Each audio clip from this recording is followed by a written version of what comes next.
Good morning friends. Crack UPSC exam में आप सबका हार्दिक स्वागत है। मित्रों, आज है 3 मई और 3 मई 2021 के रिलेटेड जितने भी करंट अफेयर्स के क्वेश्चन होंगे वो हम इस वीडियो में डिस्कस करेंगे। और हमने ये वीडियो में जो भी करंट अफेयर्स के क्वेश्चन है वो हमने मित्रों the Hindu, Indian express, financial express, Dainik Jagran, PIB जैसे लीडिंग न्यूज़पेपर में से लिए। सो आपकी हर गवर्नमेंट एग्जाम के लिए करंट अफेयर्स के क्वेश्चन बहुत ही ज़्यादा महत्वपूर्ण है, आपके नॉलेज इंप्रूवमेंट के लिए भी महत्वपूर्ण है और साथ ही में देश और दुनिया की जितनी भी घटनाएं बनती है उन सब के बारे में जानने के लिए भी ये बहुत ही ज़्यादा महत्वपूर्ण है। और हाँ मित्रों, अगर आपको ये वीडियो अच्छा लगता है तो प्लीज़ लाइक करना, शेयर करना और सब्सक्राइब करना मत भूलिएगा और अपने मित्रों को भी शेयर करना है, जिससे क्या है कि वो भी ये करंट अफेयर्स के वीडियो देख सके और अपनी एग्जाम में बहुत अच्छी तरह से परफॉर्म कर सके। तो चलिए स्टार्ट करते हैं आज का पहला क्वेश्चन। हाल ही में कोविड-19 मामलों की संख्या में भारी वृद्धि को देखते हुए किस राज्य में राष्ट्रपति शासन लगाने की मांग की गई है? तो मित्रों इसका आंसर है डी, दिल्ली। तो मित्रों हाल ही में दिल्ली में कोविड-19 के मामले जो है वो दिन ब दिन बढ़ते जा रहे हैं और इसीलिए वहाँ की जो पार्टी है आप, तो उनके जो विधायक है शोएब इकबाल, उन्होंने राष्ट्रपति शासन लगाने की मांग की है। मित्रों हम देखते हैं कि हाल में ये पेंडेमिक सिचुएशन भारत में बहुत ही ज़्यादा बढ़ गई है। भारत में रोजाना मित्रों 3.5 से 4 लाख केस आते हैं। सो गाइस बहुत ही ज़्यादा गंभीर सिचुएशन है। ओके, ध्यान रखना अपना भी और अपने परिवार का भी। मित्रों कोविड-19 की सिचुएशन दिल्ली में बहुत ही ज़्यादा बढ़ गई और इसके तहत मित्रों वहाँ के जो पार्टी आप पार्टी, उन्होंने भी राष्ट्रपति शासन लगाने की मांग की है और दिल्ली हाईकोर्ट ने भी सरकार को फटकार लगाई है। मित्रों दिल्ली हाईकोर्ट ने यह कहा कि मित्रों जो भी संक्रमित जो मरीज है उनकी मृत्यु पर वेदना व्यक्त करते हुए उन्होंने कहा है कि राज्य नागरिकों के जीवन के अधिकारों की रक्षा करने में विफल रहा है। पिछले 3 दिनों से मित्रों ये लोग आईसीयू के बेड के लिए विनती कर रहे थे, फिर भी उनको बेड नहीं मिल रहा। अभी अस्पताल की भी बहुत ही ज़्यादा क्राइसिस हो रहे हैं। मित्रों आप कहीं पे भी जाओ आपको अस्पताल नहीं मिलेगा, तो प्लीज़ प्लीज़ प्लीज़ मेरी रिक्वेस्ट है आप सबसे कि आप बाहर मत निकलेगा, काम हो तभी बाहर निकलेगा, वरना आप बाहर मत निकलिए क्योंकि कोरोना बहुत ही ज़्यादा फैल गया है। प्लीज़ आप अपना ध्यान रखिएगा। और मित्रों अदालत ने यह भी कहा है कि संविधान के अनुच्छेद नंबर 21 के तहत नागरिकों को जीवन जीने का अधिकार है और उनकी रक्षा करने में सरकार विफल रही है। अब मित्रों राष्ट्रपति शासन लगाने की बात की गई है, तो आप सबको राष्ट्रपति शासन क्या होता है उसके बारे में जानना बहुत ही जरूरी है। मित्रों हमारे संविधान में 3 तरह की इमरजेंसी को बताया गया है। 3 तरह की जो इमरजेंसी है उनको लागू किया गया है, उनको बताया गया है हमारे संविधान में। आर्टिकल नंबर 352, आर्टिकल नंबर 356 और आर्टिकल 360 में अलग अलग तरह के इमरजेंसी को बताया गया है। आर्टिकल नंबर 352 में मित्रों हमारे देश में जो लागू की गई है कंट्री की इमरजेंसी को बताया गया है। कंट्री में कब इमरजेंसी लागू की जा सकती है? मित्रों जब हमारे देश पर वॉर जैसी सिचुएशन आ गई, का कोई भी अन्य देश पाकिस्तान या चीन ऐसे कई अगर देश ने हमारे देश पर हमला कर दिया तब इमरजेंसी लागू की जा सकती है। अथवा तो मित्रों हमारे देश के अंदर ही कोई विद्रोह जो हो वो निकल गया हो तो उसके तहत हमारे देश में मित्रों कंट्री इमरजेंसी लागू की जा सकती है प्रेसिडेंट ऑफ इंडिया के द्वारा। दूसरी इमरजेंसी के बारे में हम बात करें तो हमारे कॉन्स्टिट्यूशन में आर्टिकल नंबर 356 में स्टेट इमरजेंसी को बताया गया है। स्टेट इमरजेंसी क्या होती है? अगर कोई राज्य में राज्य सरकार जो संविधान है उसके अनुरूप शासन करने में जो विफल रहा तो प्रेसिडेंट जो हमारे राष्ट्रपति होते हैं वो स्टेट में स्टेट इमरजेंसी लागू कर सकते हैं, वहाँ पे राष्ट्रपति शासन लगाया जा सकता है। मित्रों किसी भी राज्य में मित्रों राष्ट्रपति शासन मैक्सिमम 3 साल तक ही रह सकता है, उसके बाद नहीं। 3 साल तक ही रह सकता है और हर 6 महीने के बाद पार्लियामेंट के द्वारा वो जो राष्ट्रपति शासन है वो क्या कर सकते हैं, एक्सटेंड कर सकते हैं। पार्लियामेंट में बिल पारित करके वो एक्सटेंड किया जा सकता है। और मित्रों लास्ट में हम बात करें तीसरी इमरजेंसी की, वो है फाइनेंशियल इमरजेंसी। आर्टिकल 360 में हमारे संविधान के आर्टिकल 360 में फाइनेंशियल इमरजेंसी को बताया गया है। हमारे देश में अब तक एक भी बार फाइनेंशियल इमरजेंसी नहीं आई, ये फाइनेंशियल इमरजेंसी कब लागू की जा सकती है? अगर किसी भी कंट्री में फाइनेंशियल क्राइसिस होते हैं तभी ये फाइनेंशियल इमरजेंसी लागू की जा सकती है, पर हमारे देश में ऐसा अभी तक नहीं हुआ है, इसलिए आप इस इमरजेंसी के बारे में भी जान लेते हैं। अब दिल्ली के बारे में बताया गया है, तो दिल्ली के बारे में हम जान लेते हैं कुछ डिटेल के दिल्ली के बारे में डिटेल्स जान लेते हैं। मित्रों, 1911 में अंग्रेज सरकार के द्वारा कलकत्ता से दिल्ली के राजधानी को बदला गया। कलकत्ता से उन्होंने राजधानी दिल्ली को बदला और 1927 में न्यू दिल्ली की स्थापना हुई और 1931 में अंग्रेज सरकार ने मित्रों न्यू दिल्ली को कैपिटल बनाया इंडिया का। और आज़ादी के बाद मित्रों 1991 में एक अमेंडमेंट ला गया जिसका नाम था इंडियन कॉन्स्टिट्यूशन अमेंडमेंट एक्ट 1991। इसके तहत आर्टिकल नंबर 239 के तहत हमारे न्यू दिल्ली को यानी कि दिल्ली को मित्रों नेशनल कैपिटल का दर्जा उसको दिया गया। दिल्ली को नेशनल कैपिटल का दर्जा दिया गया। और दिल्ली के प्रेजेंट टाइम पे चीफ मिनिस्टर कौन है मित्रों? अरविंद केजरीवाल दिल्ली के प्रेजेंट टाइम पे चीफ मिनिस्टर है। और दिल्ली के उपराज्यपाल कौन है मित्रों? तो अनिल बैजल दिल्ली के प्रेजेंट टाइम पे उपराज्यपाल। ओके गाइस, चलते हैं नेक्स्ट क्वेश्चन की तरफ। किसने केंद्र सरकार से रेमडेसिविर के लिए अनुसूचित दवाओं की सूची में शामिल करने और उसकी कीमतों को विनिमय करने के लिए कहा है? तो मित्रों इसका आंसर है ए, बॉम्बे हाईकोर्ट। तो मित्रों बॉम्बे हाईकोर्ट ने केंद्र सरकार से रेमडेसिविर के लिए अनुसूचित दवाओं की सूची में शामिल करने के लिए और उसकी कीमतों को निर्धारित करने के लिए कहा है। मित्रों बॉम्बे हाईकोर्ट ने यह भी कहा है कि नागपुर जिले में ऑक्सीजन की कमी, रेमडेसिविर को जो रेमडेसिविर जो दवाएं आती है वो, रेमडेसिविर जो इंजेक्शन आता है वो भी, और अस्पताल में जो चिकित्सक बिस्तर होते हैं उसकी कमी को देखते हुए उन्होंने ये याचिका जारी की है। और मित्रों उन्होंने यह भी कहा है कि औषधि एवं प्रसाधन सामग्री अधिनियम के प्रावधानों के तहत दवाओं के मूल्य को निर्धारित करना भी संभव है, मतलब दवाओं का निर्धारण करना भी संभव है। और ड्रग्स एंड कॉस्मेटिक रूल्स 1950 में दी गई अनुसूचियों के तहत दवाओं का वर्गीकरण करने के संबंधित प्रावधान उसमें शामिल है। इस रूल्स में 1945 का जो ड्रग्स एंड कॉस्मेटिक रूल्स है उसमें, और प्रत्येक अनुसूची की जो दवाएं होती है उनके भंडारण के लिए, उनकी बिक्री के लिए, उनका प्रदर्शन करने के लिए दिशा निर्देश भी इस रूल्स में दिया गया है। और हाल में प्रेजेंट टाइम पे बॉम्बे हाईकोर्ट के जो चीफ जस्टिस है वो कौन है मित्रों? तो दीपांकर दत्ता प्रेजेंट टाइम पे बॉम्बे हाईकोर्ट के चीफ जस्टिस है। चलते हैं नेक्स्ट क्वेश्चन की तरफ। किस नियम के तहत कोविड-19 रोगियों को सहायता के लिए चिकित्सा उपकरणों के बिना ही पूर्व घोषणा के आयात करने की मंजूरी दी गई है? तो इसका आंसर है मित्रों बी, विधिक माप पद्धति एक्ट 2011। मित्रों पहले क्या होता था कि अगर आपको कोई मेडिकल इक्विपमेंट बाहर की कंट्री से अगर आपको मंगाना है, कोई मेडिकल इक्विपमेंट हो, कोई इंजेक्शन हो, कोई दवाई हो, तो उसके पहले आपको विधिक जो माप पद्धति नियम 2011 है उसके तहत आपको सबसे पहले सेंट्रल गवर्नमेंट की परमिशन लेनी पड़ती थी। पर अभी क्या कर दिया मित्रों कि कोविड-19 की सिचुएशन है, अब परमिशन लेने का अभी टाइम नहीं है। इसीलिए मित्रों सेंट्रल गवर्नमेंट ने कोविड-19 की सिचुएशन को देखते हुए हर एक कंपनी को मित्रों जो भी मेडिकल इक्विपमेंट मंगवाना है, कोई भी इंजेक्शन मंगवाना है, कोई भी दवाएं मंगवानी है, तो उसके लिए मित्रों अब 3 महीने तक सेंट्रल गवर्नमेंट की परमिशन लेने की कोई ज़रूरत नहीं है। ओके, और वो उसके बिना ही वो दवाएं सब कुछ आयात कर सकते हैं, ये बताया सेंट्रल गवर्नमेंट ने। ओके गाइज, और प्रेजेंट टाइम पे हमारे स्वास्थ्य एवं चिकित्सा मंत्री कौन है? तो मित्रों प्रेजेंट टाइम पे हमारे स्वास्थ्य एवं चिकित्सा मंत्री कौन है? डॉक्टर हर्षवर्धन सिंह है। ओके, चलते हैं नेक्स्ट क्वेश्चन की तरफ।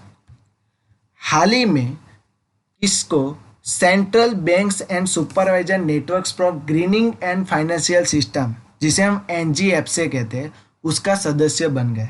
तो मित्रों इसका आंसर है सी, RBI। तो मित्रों RBI को मित्रों central bank and supervisor network और network for greening the financial system का सदस्य बना दिया गया।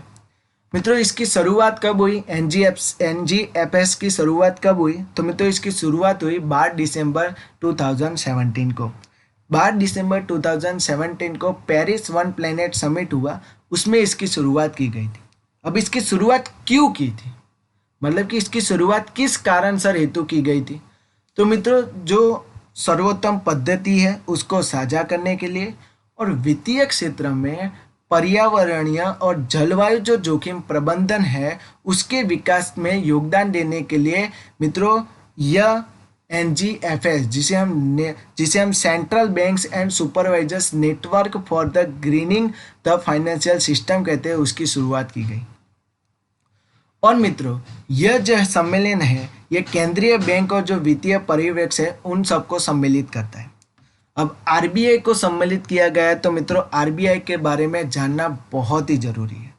तो मित्रों आरबीआई के सबसे पहले फुल फॉर्म पूछा जाएगा, तो आरबीआई का फुल फॉर्म है reserve bank of India. RBI की स्थापना कब हुई? तो मित्रों 1 अप्रैल 1935 को आरबीआई की स्थापना हुई है और 1 जनवरी 1949 को आरबीआई का नेशनलाइजेशन किया गया। ओके, उसके बाद बात करें तो मित्रों आरबीआई के प्रेजेंट टाइम पे गवर्नर कौन है? तो शक्तिकांत दास आरबीआई के प्रेजेंट टाइम पे गवर्नर है। और शक्तिकांत दास आरबीआई के कौन-से नंबर के गवर्नर है? तो शक्तिकांत दास आरबीआई के 25वें नंबर के गवर्नर है। और हाल में आरबीआई का हेडक्वार्टर कहाँ पे है? तो बॉम्बे में इसका हेडक्वार्टर है, मुंबई में इसका हेडक्वार्टर है। चलते हैं नेक्स्ट क्वेश्चन की तरफ। इसके द्वारा लौंग, अजवाइन, तुलसी और अदरक के लिए गुणवत्ता मानकों को अंतिम रूप देकर उसे लागू करने की सिफारिश की गई है।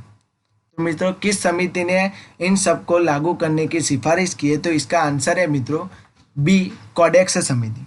तो मित्रों कोडेक्स समिति के द्वारा मित्रों लौंग, अजवाइन, तुलसी, अदरक इन सब के मानकों को अंतिम रूप देकर उसे लागू करने की सिफारिश की गई है।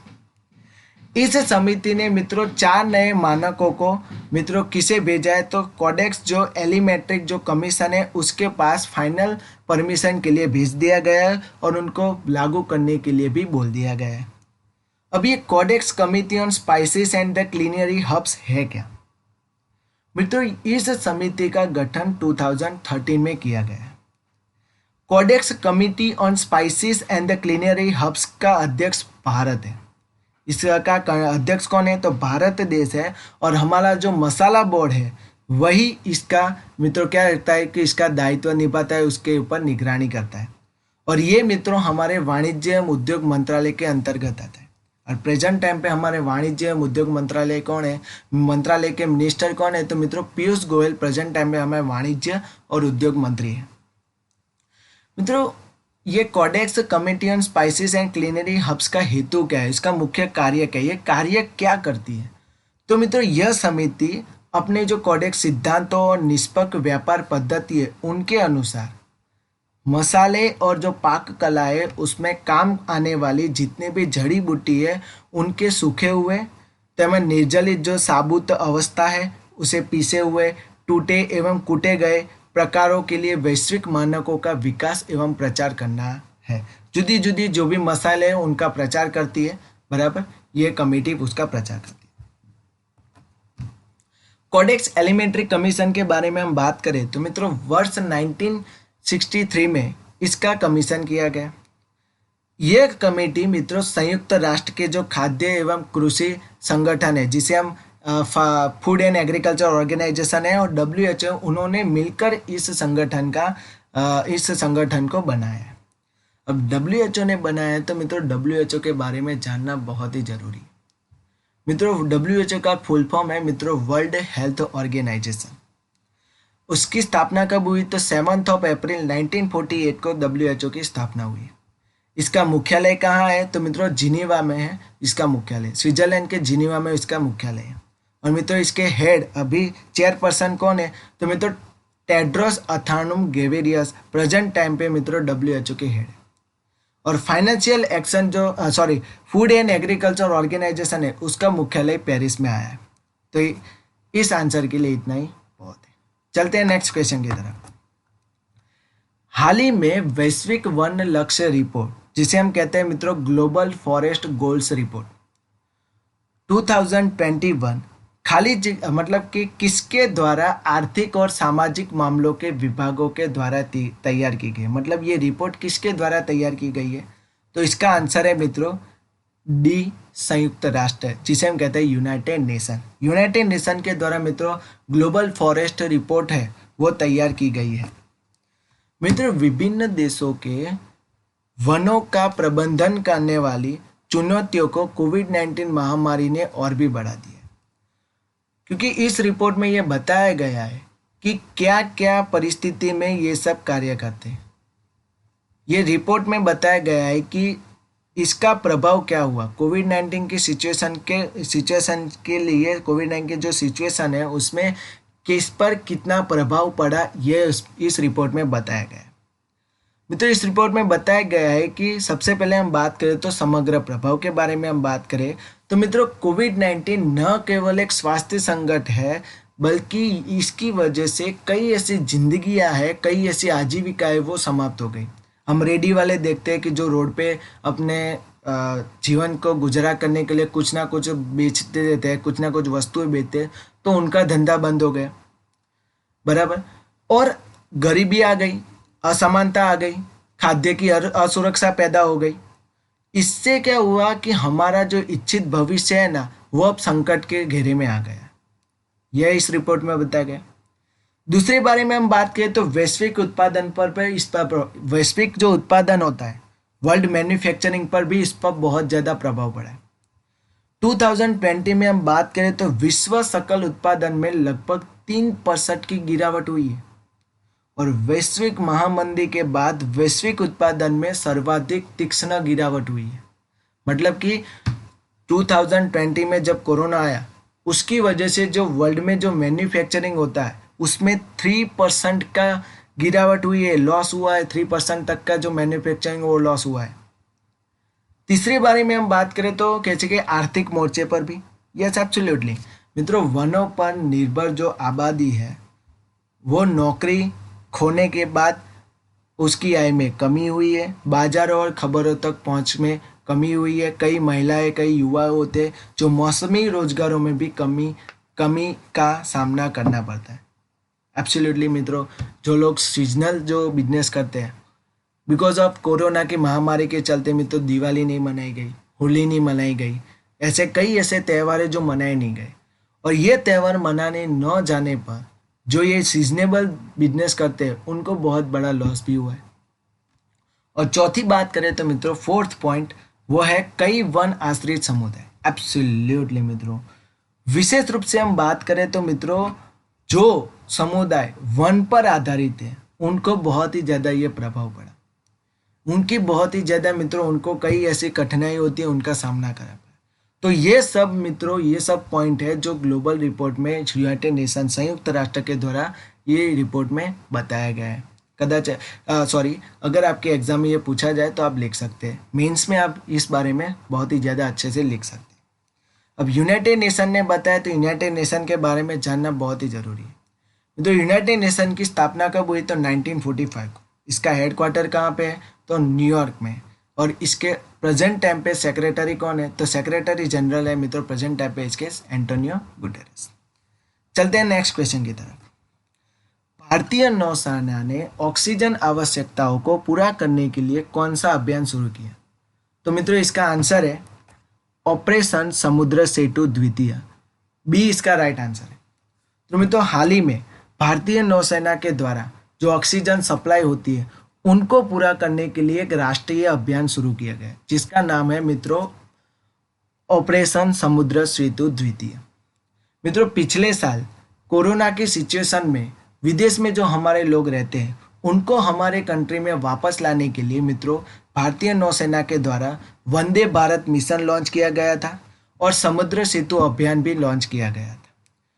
प्रेजेंट टाइम पे हमारे इंडियन नेवी के चीफ कौन है मित्रों? तो admiral Karambir Singh present time पे हमारे नेवी के चीफ है। और नेवी डे कब मनाया जाता है? एग्जाम में बहुत पूछा जाता है कि नेवी डे कब मनाया जाता है? तो 4 दिसंबर को नेवी डे मनाया जाता है। चलते हैं नेक्स्ट क्वेश्चन की तरफ। हाल ही में किसने नाइट्रोजन प्लांट को ऑक्सीजन में जनरेट करने की तकनीक की खोज की? तो मित्रों इसका आंसर है आईआईटी बॉम्बे। इसका राइट आंसर है मित्रों ए, आईआईटी बॉम्बे। तो मित्रों आईआईटी बॉम्बे ने हाल ही में जो नाइट्रोजन प्लांट है उसको ऑक्सीजन प्लांट में कन्वर्ट करने की मित्रों खोज की है, एक तकनीक की खोज की है उन्होंने। और मित्रों टाटा कंसल्टेंसी जो सर्विसेज है मतलब टीसीएस ने आईआईटी बॉम्बे के साथ मिलकर ये काम किया है। और मित्रों जी ये जो है जो नाइट्रोजन प्लांट है उसको ऑक्सीजन प्लांट में कन्वर्ट करने की जो टेक्निक है उससे क्या होता है कि जो ऑक्सीजन मिलेगा वो उन्होंने गारंटी दी है कि 93 से 96% जो ऑक्सीजन है वो बहुत ही ज़्यादा शुद्ध ऑक्सीजन मिलेगा, कोई तरह की इसमें प्रॉब्लम्स नहीं आएगी, ऐसा उन्होंने कहा है। जियोलाइट जो आविक छलनी है उसका उपयोग मित्रों हवा से ऑक्सीजन को अलग करने के लिए किया जाता है। कंटेनर जो होते हैं उनकी प्रवाह जो दर होते हैं उनको नियंत्रित करने के लिए शोधकर्ताओं ने नाइट्रोजन संयंत्र को ऑक्सीजन पैदा करने वाले संयंत्र में बदलने में वे लोग सफल भी हुए हैं। ओके गाइस, चलते हैं नेक्स्ट क्वेश्चन की तरफ।